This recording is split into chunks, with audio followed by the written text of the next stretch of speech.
We're a rowdy bunch, and I think from that first one, I think we'll settle down a little. Maybe, maybe not.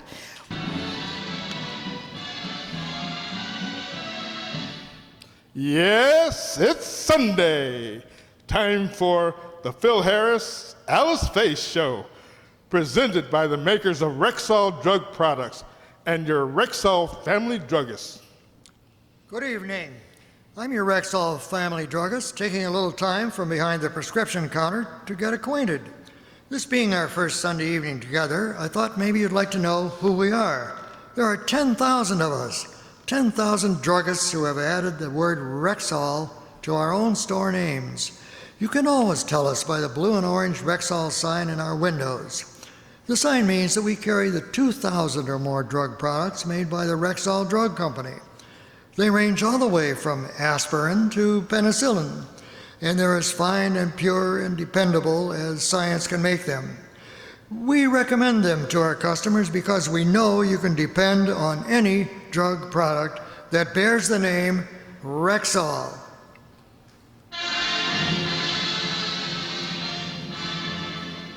Good health to all from Rexal.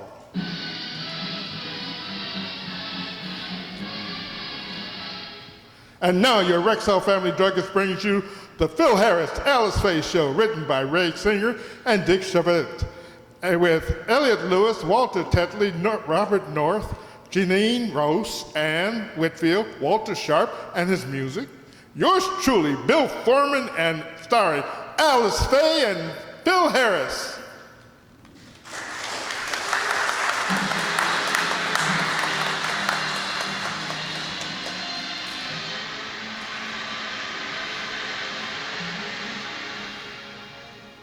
A month ago, the Harrises returned from their European trip and signed a contract with their new sponsor, the Rexal Drug Company. Let's go back to that day. Phil, Alice, and the children are in their garage, where Phil is polishing the English sports roadster that he bought in London.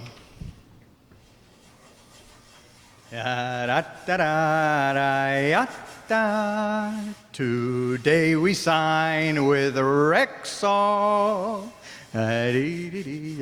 Hey, I better wear gloves when I'm around the car. I'm getting fingerprints on the steering wheel. As I was saying, Phil, isn't it great to be home again? Uh-huh. Do you realize how lucky you are having a beautiful home, 2 wonderful children? And you beautiful dove, you lovely thing.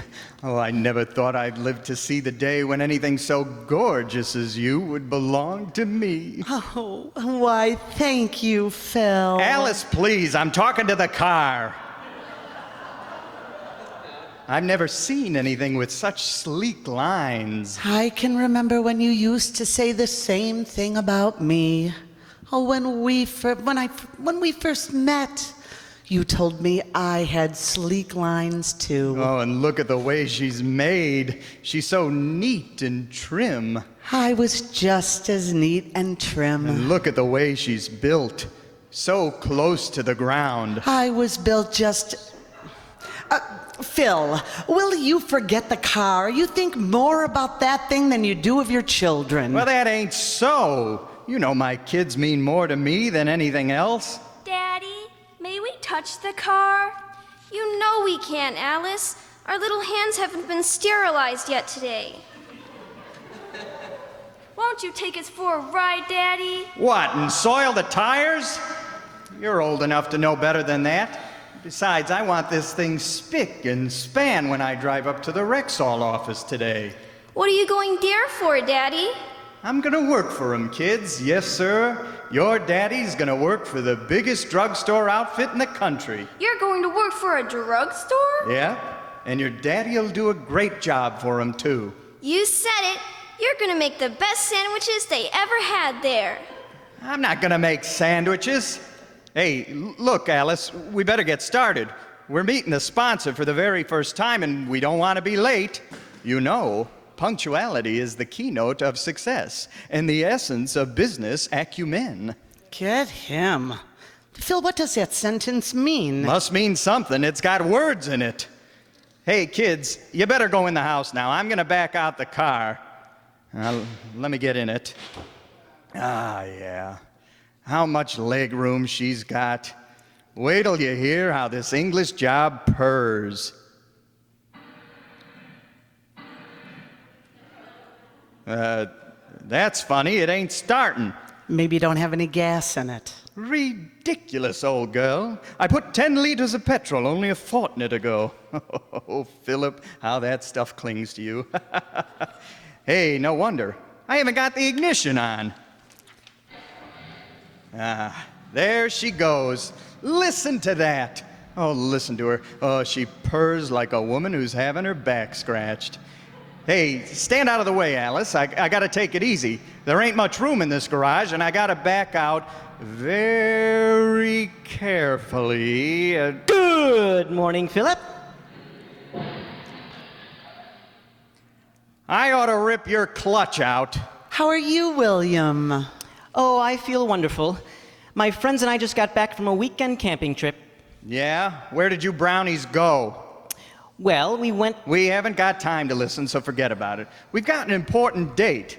I don't know whether you know it or not. We're going down to meet the officials of the Rexal company and sign our radio contract. Oh, I have dreaded this approach of this day all summer. What do you mean by that? Philip, you've never met the officials of the company, and you just don't know how to talk to them. They've all gone to college, and it's so important that you make a good impression. Oh, leave him alone, William. Phil is perfectly capable of taking care of himself. You tell him, honey. The best way for Phil to make an impression is to act naturally and be himself. Nope, that won't do it. Now, wait a minute, Alice. Willie, listen to me. Not only will I get the job for Alice and me, but if you'll just keep quiet and be nice for a minute, I'll tell you what I think of you. And I'll even get you a job with Rexall. Will you really, Philip? Yes, I will. And I'll ask him for a good salary for you, too. Oh, Philip, how much? $35 a week and all the iodine you can drink. I don't think that's funny. Boys, stop quarreling. Willie, come in the house while I get my coat. Very well. I won't say another word, but I suggest you heed my advice, Philip, because I know whereof I speak. Yes, I do. That character always trying to worry me. Wonder if he's right about the sponsor not liking me. Is it possible that they won't be overwhelmed by my radiant personality? Nah, I can see me now. I'll walk right up to the press and I'll say, Sir, signing this contract will be of mutual benefit to both of us, and I'll do my best to uphold the dignity and traditions of your company. Furthermore... Oh, hiya, Curly. Hiya, Frankie. I want to assure that our association will ripen into a warm and beautiful friendship. Oh, well, this is so sudden. You may kiss me, Curly. Ramley, I'm not talking to you. I'm just rehearsing my meeting with the sponsor today. You know, I'm going down to sign the contract for the season. Oh, maybe I better go with you, huh?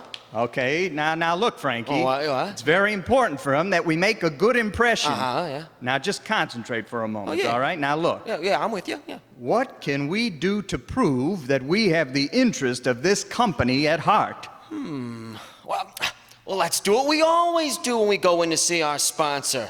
We'll pour shampoo on our heads and walk in singing, smile a while, let a song be your style, use a fitch, Now, wait a minute. Pooh. Hold it. That was last year, Emily. This year, we're going to have a new sponsor. Yeah? Who? Rexall. Oh, what a break! What a pleasure! What a sponsor! What's a Rexall? Remley, don't ever let anybody hear you say that. It happens to be one of the biggest drug companies in the world. You mean we're to be employed by a firm of apothecaries who manufacture pharmaceutical necessities? Is that what they are? Well, certainly, old boy. Well, I gotta get more money. I never thought that they were in the pharmaceutical... I'm all ready, Phil. Oh, okay. Hiya, Frankie. Hi, Alice. Hey, come on, get in the car, Al. Pharmaceutical. Yep. Natch. Well, remind me when we get there. I never knew. Get in the car now. Now, look. Frankie, take your hand off the door. Now you did it. You got a spot on it. Well, sloppy old me. Just take it easy, pharmaceutical. I'll rub it off. Remley, stop breathing on the car. You're taking the paint off. Come on, will you? Let's go. Now look. When we get down to the sponsors, let's all try to do this thing right. Oh, what do you mean, right? Well, look, Remley. Yeah? There's a right way to do a thing, and there's a wrong way. There's them that does, and them that don't, and them that says they will but won't. So if Satan tempts you, hold on tight, 'cause you can't do wrong doing right. There's them that shall, and them that shan't, them that wish they could but can't, but it seems that does, it seems alike, but you can't do wrong doing right. Look at that Caroline, she had a ball and a spin, she clipped the mighty Samson, she got caught when the house fell in, so you see there's got to be just one road for you and me, let him say no, he's lost the life, but you can't do wrong doing right. You gotta do right, well, make me know. Yes, you gotta do right. Yeah, keep it preaching. If you want to see the light, well, that'll be right. No, you can't do wrong, you can't do it right. Then that's good, and then that's mean, and then that's somewhere in between. But it looks to me from what I see that you can't do wrong and do right. There's them that's mean, and them that's bold. Now, don't ask me, but I've been told it's the meat that plays and hops and gold. But you can't do wrong and do right.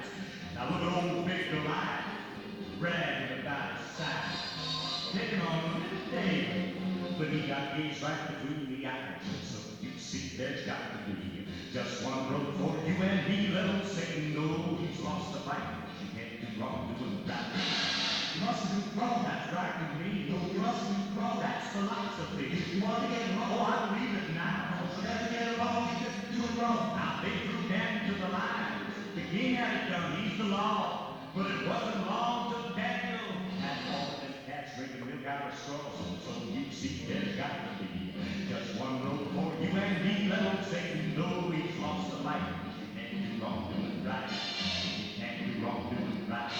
You can't do wrong when you're doing what is right.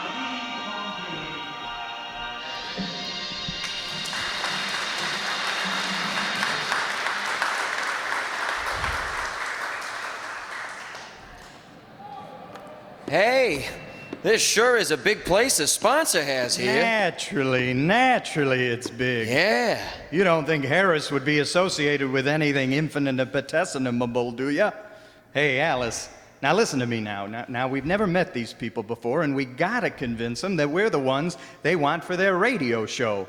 Now, look, what do you think we ought to say? Well, I think we should be gracious. Let's tell them that we're happy and honored to be considered for the job. We could tell them that we're talented and popular. Oh, why don't you just tell them that you're Ozzie and Harriet? Control yourself, Remley. There ain't much demand for a southpaw guitar player. Look, do we go in here, Alice? No, that's the entrance to the drugstore. We go in this door. They go in the offices. Come on. Now, please, boys. This is a dignified company, so please be on your best behavior, huh? Wait, where's the president? Why isn't he down here to meet us? What? Frankie. Now, look, we're still a little early. So I think I'll go in and shop around the store. And I want you two fellas to sit right here in the reception room. I don't want you to move until I get back. I don't want you two to get into any trouble. You hear? Yes, dear. Yes, dear.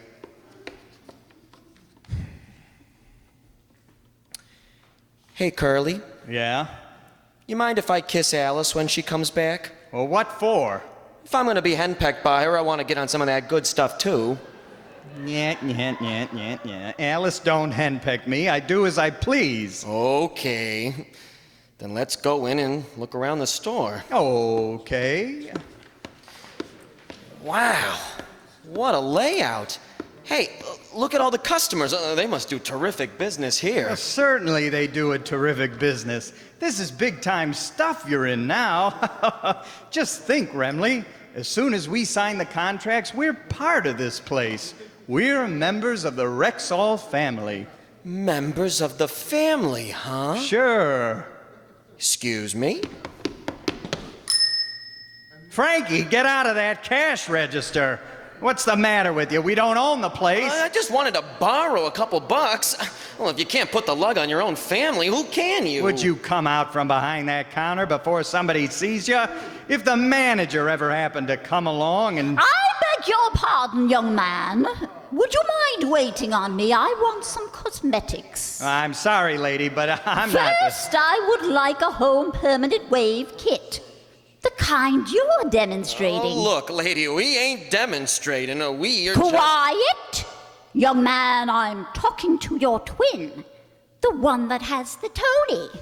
Now, may I have a kit, please? I can't do that, lady, because I'm Are not you going to wait on me, or do I have to go someplace else? Go someplace else. Who cares? Oh, Frankie, lady, we'll be very happy to wait on you. Now, if you'll just excuse me a minute while I slip into my smock. Now, Remley, if we can make a big sale with this dame, it'll prove to the company that we have their interest at heart. It'll make a big impression on them. Oh, all right. So keep quiet. Now, madam, let's see here. You wanted a permanent wave kit. Here it is. Yes, a dandy. Yes, now, is there anything else you could use in the line of beauty aids? No, I never use beauty aids. Obviously. What did you say? Oh, I said, obviously, you don't need any beauty aids. Well, that ain't what you said, Curly. You said that Never mind. Madam, what I'm trying to say is that, well, you don't need anything artificial. Now, I could suggest eyeshadow, but your eyes have enough natural sparkle already. And I could try to sell you rouge, but your cheeks, why, your cheeks have enough natural color. Well, I guess you're right. Oh, but you've been so nice. I feel I should buy something. I could use a jar of wrinkle cream. Well, what for? Anyone could see you have enough natural wrinkles. Well, I have never been so insulted in all my life. I'm going to see the manager. Oh, wait a minute. Just a minute, lady, please. Now, surely a pretty young thing like you wouldn't cause trouble for a pretty young thing like me. Well, Why, when I look into your limpid blue eyes, I can't imagine a complaint being uttered by those luscious, tender lips. Oh, you got it, Curly. Oh, I never miss, so she's liable to be 2 hours coming out of this. Hey, Remley, if I could only bottle this stuff for Rexall, we'd make a fortune. What was it you wanted to sell me? Oh, yes. Well, I was thinking the lipstick way. Of course, you don't need it, but it just might enhance the beauty of your ruby lips. Well, I don't know about that shade. I'd like to see it on someone first. Well, I don't have anybody here that I could demonstrate it on, but... Don't look at me, Curly. What are you... Now, come up here and stop squirming. No, get away from her. Make like a Cupid's bow. Come on. Pucker up. What? Here. Tighter. Just a little tighter. Just a minute, madam. Just a minute, madam. That's it. Now hold it there. Now I said make a Cupid's bow, damn it. Oh, jeez. Oh, boy. You're gonna love this color, madam. You're just gonna love this, madam. I swear to you, boy, howdy. Well, how's it look on him, lady? It looks ridiculous on him. Oh, but I do like the shade. I'll take it. Ooh, perhaps I better have a little rouge to go with the lipstick. Very well. Oh, you'd like the rouge demonstrated too, wouldn't you, lady? Well, if it isn't too much trouble. No trouble at all. Now hold your head up. Now, wait a minute. I ain't the type. No, madam. This is the state-of-the-art rouge that we have. You're gonna be gorgeous when we're done with you. Hold still, apple cheeks. No trouble at all. Now, here, a little dab here, a little smear there, and what do you think of that, madam? Well, it looks a little too dark. Oh, it won't look that dark on you. Are you sure? Oh, positive. Well, he has a heavy beard and you haven't. Oh, that is the last straw. I'm going to find the manager and report you. Lady, please don't go. Lady, please don't.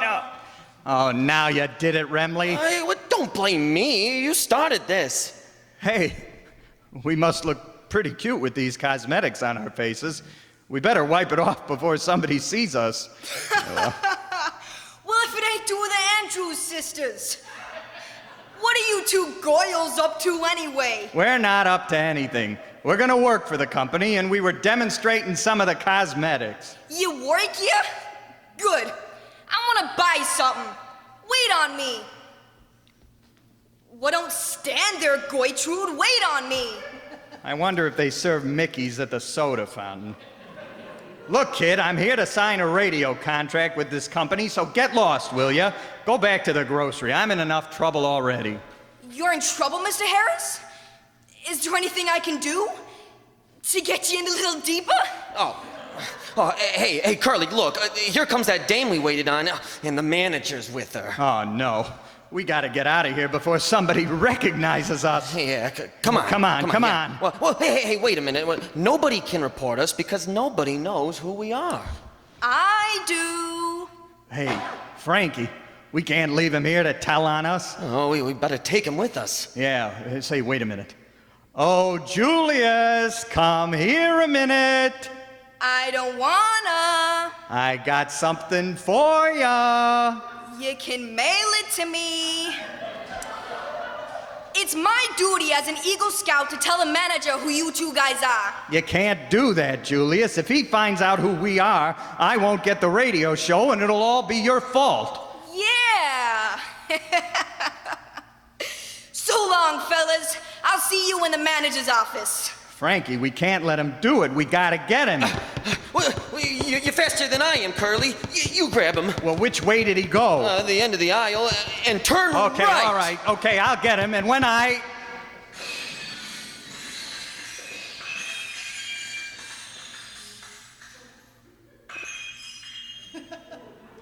Maybe you should have turned left. You okay, Curly? Yeah, I'm all right, but I cut my hand. Oh, look what I did to this perfume counter. Hey, Curly, we better get out of here. There's a big crowd gathering. Well, here comes the manager with a couple of cops. Well, let's go out this side door fast. All right. Yeah. Whew. Hey, we're back in the reception room. Oh, yeah. Hey, you're gonna go up to see the president and sign that contract now? Ah, you know I can't. Julius is probably up there giving him an earful now. I haven't gotten a prayer for the job. Thanks to you. Let's go inside the drugstore. You're handpicked. Let's go inside the drugstore. Oh, leave me alone. If Alice ever finds out about what I... Oh, hey, there you are, boys. I've been looking all over for you. Oh, Phil, about the contract... Now, look, Alice, now wait. I sort of changed my mind about working for this company. No, don't.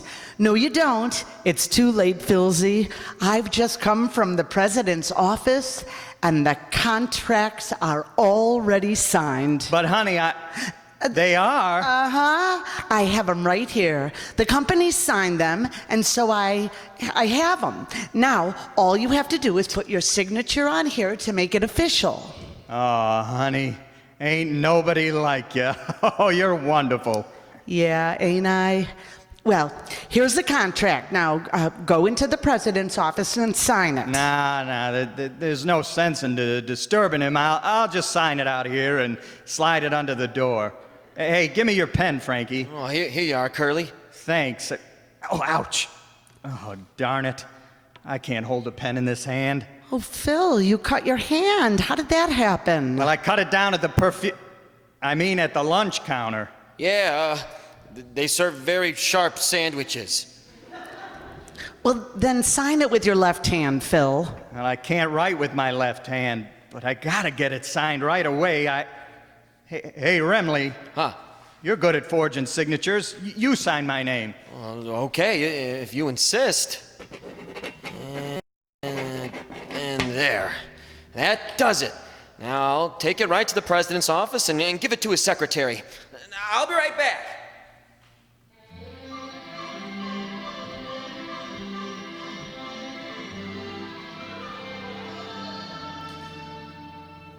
Well, everything's all set, Curly. The contracts are signed, sealed, and delivered. I'll keep your copy for you. Why should you keep a copy? It's my contract, ain't it?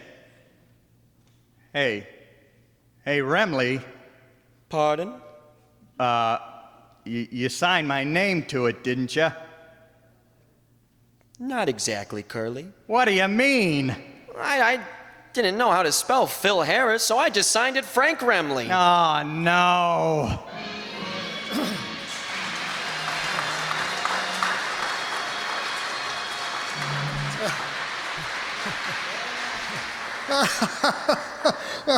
Oh, the Harris family certainly has its troubles, like most of us, I suppose. But I don't think many of us go quite as far out of our way to find it, except maybe men like the scientists at Rexal. We Rexal druggists know they spend most of their time giving Rexal drug products the roughest kind of treatment, just to make sure they live up to Rexal's rigid standards. The 1-inch wall is a good example. It's the way Rexal scientists check the potency of penicillin by testing it against a living, growing bacteria. They carefully measure just a little penicillin solution into a culture of bacteria, a little flat dish filled with germs that have names as long as your arm. The solution is so diluted that it contains only about 1/28 millionth of an ounce of pure penicillin. Yet to win the 1-inch wall to be good enough to wear the Rexal label, it must stop the growth of all bacteria within a 1-inch circle around the culture. If the weak solution can do that, then Rexal scientists know that pure penicillin will do faithfully what your doctor wants it to do to his prescriptions. This is just one example, of course, but it's true of all the more than 2,000 drug products made by Rexal. They all get the same careful testing for purity and potency before they come to us Rexal druggists. We know they do. That's why we tell you, you can depend on any drug product that bears the name Rexal. Good health to all from Rexal.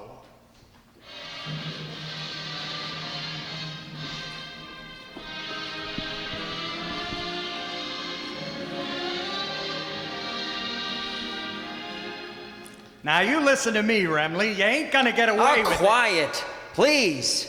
As I was saying, Alice, with you and me as stars of the show, we'll give Rexal the best program they ever had.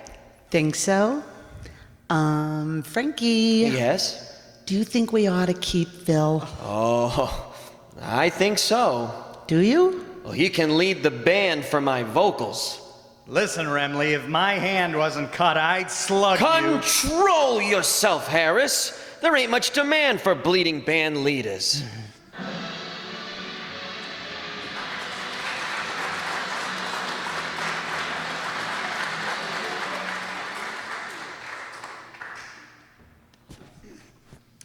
Your independent Rexal family druggist invites you to enjoy the Phil Harris Alice Faye show again next Sunday at the same time. Look for the blue and orange sign in your Rexal family druggist window. It means that he carries the 2,000 or more fine pure drug products made by Rexal. He recommends them Things like aspirin and antiseptics and the medicines put in the prescriptions your doctor writes, because he knows you can depend on any drug product that bears the name Rexal. This program was produced and directed by Paul Phillips. The part of Frankie Remley was played by Elliot Lewis, and Julius was played by Walter Taylor. Alice Faye appears through the courtesy of 20th Century Fox. This is Nell Brennan wishing good health to all from Rexall. Sunday is fun day. Be sure to stay tuned to this station for the Edgar Bergen Show, which follows immediately. This is NBC, the National Broadcasting Company.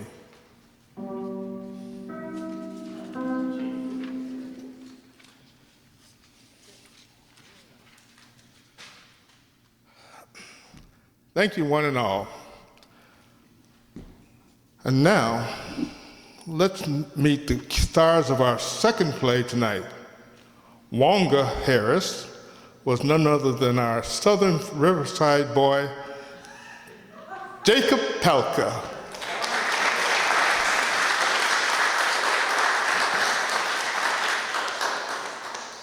And Alice, his better and prettier and wealthier half, was played by Allison Byon.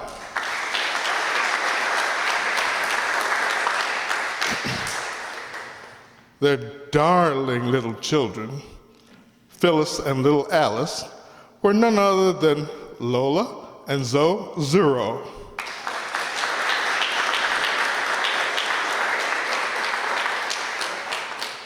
In following his daughter's footsteps, we gave the role of Alice's brother, Willie, to Zoe's and Lola's real dad, Brad Zero.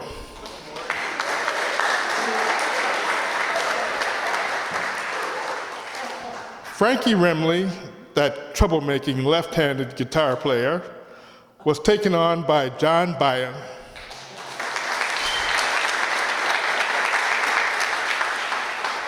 Isn't he adorable? That wealthy lady shopper looking for cosmetics was played by Donna Amesmeyer.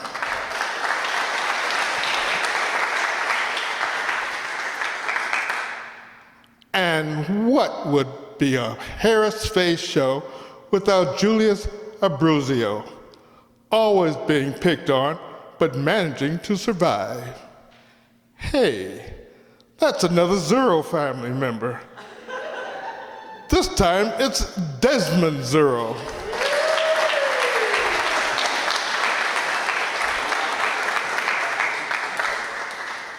The Rexal family druggist who represents the new sponsor was played by Herb Thompson.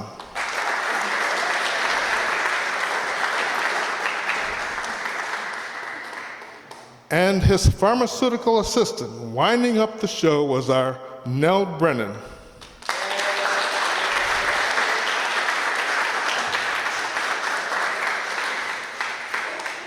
As always, all the sound effects that make the play move along were created by our Marty McNulty.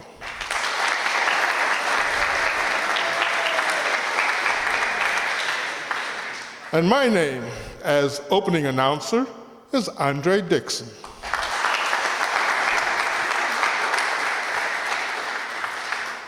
Well, Son, thanks to you for being our audience. And in a moment, just a few more words from this month's director, Ellie Babka.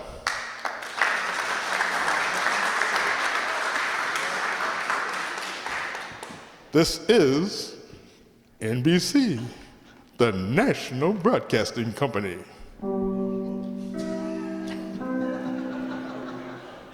Thank you. I'm here. I hope you had a good time tonight, because we sure did. Oh, thank you.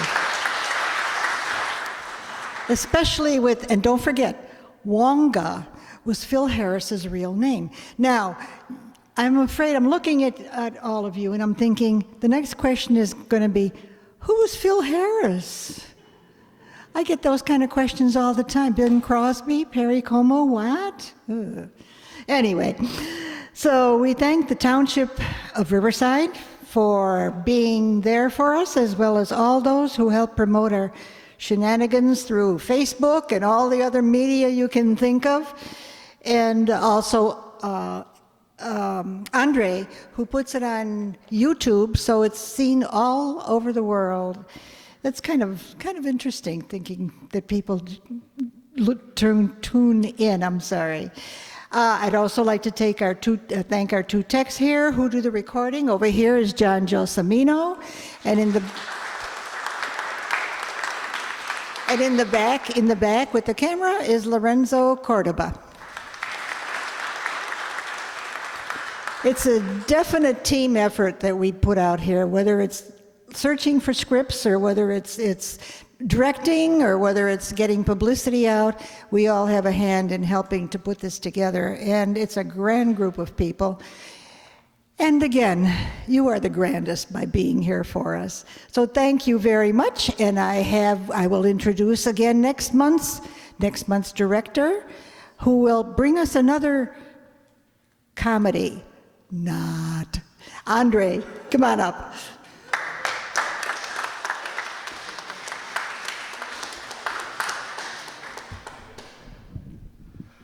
Next month, October's Halloween again. Again? It happens every year, except for during pandemics. Next month, we're going to be doing 2 shows, and I'm going to try something different this year.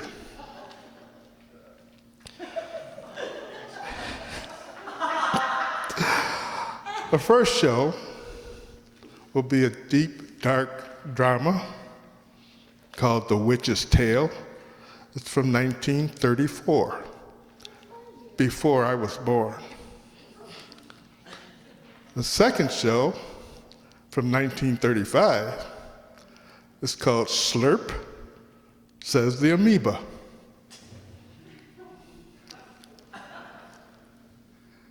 I'm used to doing very serious stuff, but next month I guarantee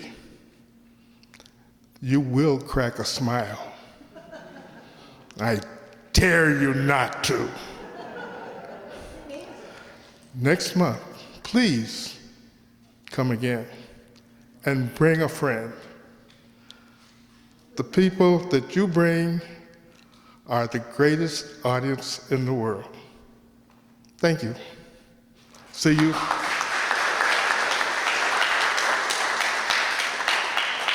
See you October 22nd at 7:30 p.m.